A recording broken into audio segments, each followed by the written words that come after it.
While Kim Davis is in jail, her office issued its first marriage licenses to same-sex couples. Kim Davis's attorneys spent more than an hour with her this afternoon. Coming up, we'll tell you how they say she's handling jail. What happened inside a Scott County bus that put the bus driver in jail? We'll explain the assault charge a Scott County man is now facing. Tracking, alerting, protecting. This is WKYT News at 5. Good afternoon. After weeks of legal battles, the Rowan County Clerk's Office started issuing marriage licenses today. Our officer Dawn got this video of the crowd outside the clerk's office from Sky First. We were there as couples arrived to get their licenses this morning.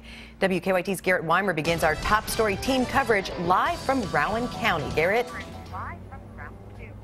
The clerk's office is now closed, and you can see only a few people remain here, but a crowd outside the courthouse here earlier showed support either for Kim Davis or for the same-sex couples who came here and got their licenses today. The first couple came early, shortly after the office first opened. It was William Smith Jr. and James Yates' sixth time here, and for the first time they did not leave empty-handed, making them the first gay couple to get a marriage license here. At least 3 other couples we know of got their licenses here today. The couples say it's been a long road to get here, but it was worth their struggle.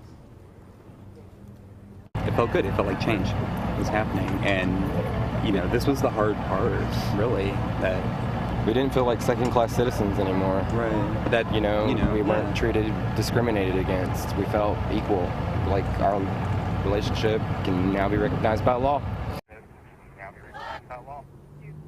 We should note those marriage licenses issued today do not have Davis's name on them. A deputy clerk tells us in the past Davis would type in her name when they issued a license, but in her absence, it's that deputy clerk's name that you'll find on the marriage license as the acting county clerk.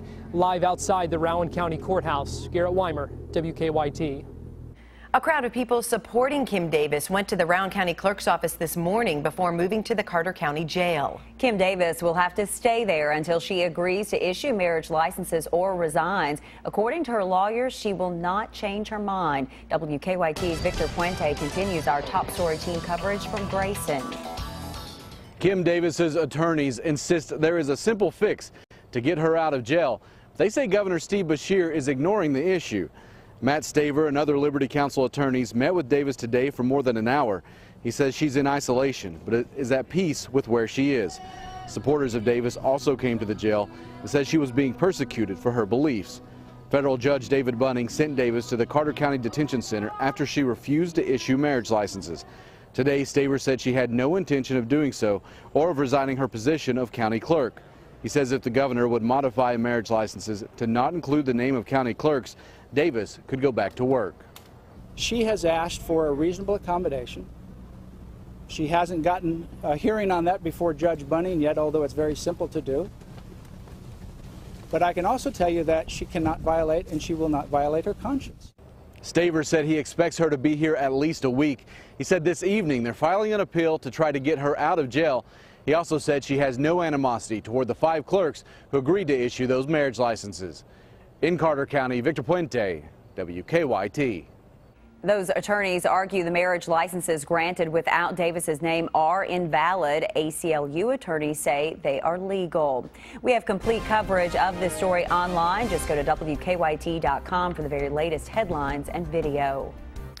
A bus driver faces charges. He's accused of assaulting a 5-year-old who rode his bus. 64-year-old Durbin Wallace is charged with assault in Scott County. WKYT's Kristen Kennedy talked to the child's mother, who says she's shocked by what happened. Heather Finney told us she found out what happened on the bus that day because her 2 older sons were on the bus with her 5-year-old. Those sons witnessed what happened on Durbin Wallace's bus. Georgetown police say they did too.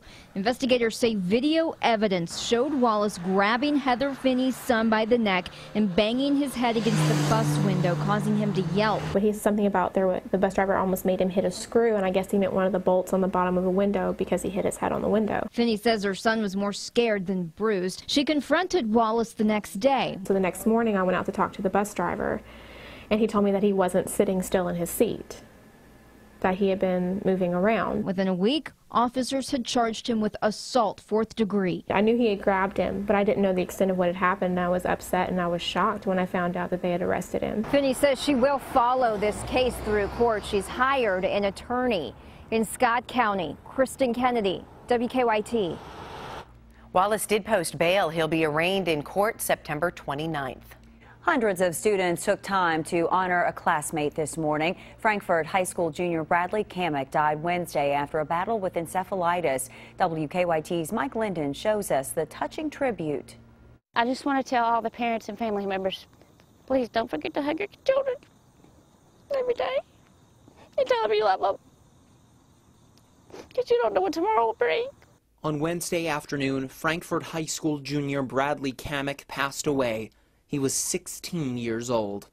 Earlier this summer, Kamek collapsed on the soccer field and had been in Kentucky Children's Hospital since. It's been a very tough situation for everyone, for the kids and the faculty. It's one that most of them have not experienced before, as far as the kids losing a peer. Despite Bradley passing away on Wednesday, students didn't find out about it until Thursday.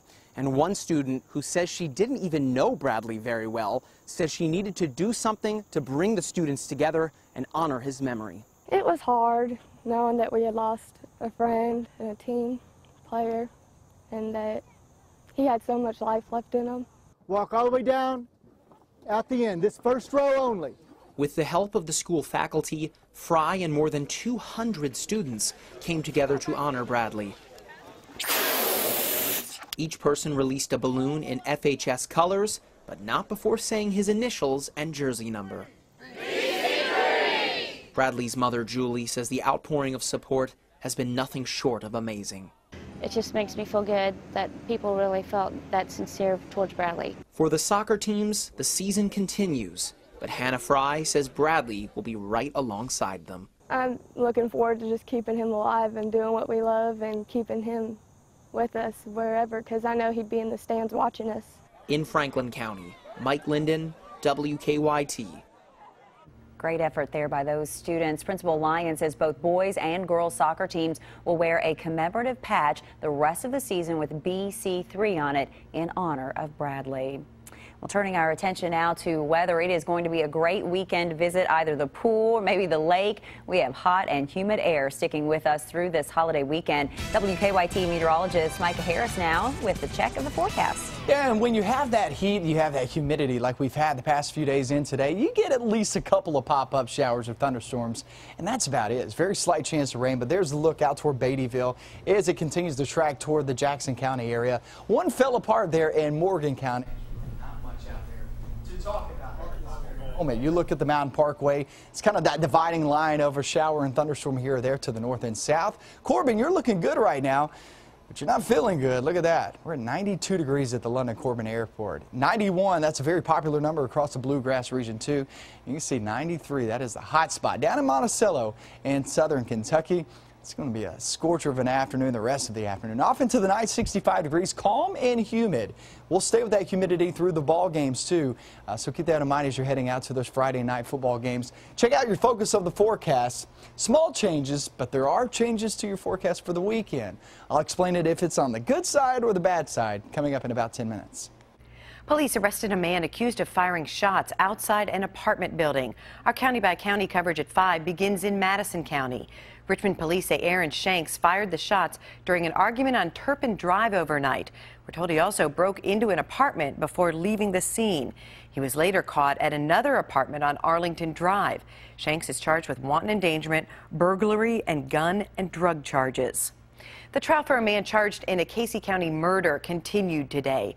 Bobby Rigdon is accused of killing Wendell Gleason Piles outside Tartar Gate Company nearly 3 years ago. The trial is being held in Warren County. The Bowling Green Daily News reports investigators testified they have physical evidence linking Rigdon to the murder. David Salyers is serving 20 years in prison in the case. Rigdon's attorney says Salyers is the one who shot Piles. In Pike County, thieves targeted a church recently destroyed in a fire. The fire happened last month at Piso Free Will Baptist Church in the Brushy community. The Appalachian News Express reports someone stole tables and chairs from the remains of the church. Members who went to work on the building discovered the theft. One woman's love of baking and the cats means sweet treats for UK fans. How her cookies went from the kitchen to Commonwealth Stadium. Head lice is a common problem among children, but it's getting harder to get rid of. We look at the best way to treat super lice. That's in Better Living. And 3 teens accused in a deadly shooting enter guilty pleas. They talk about what happened the night an innocent bystander was killed. That's on WKYT News at 5:30.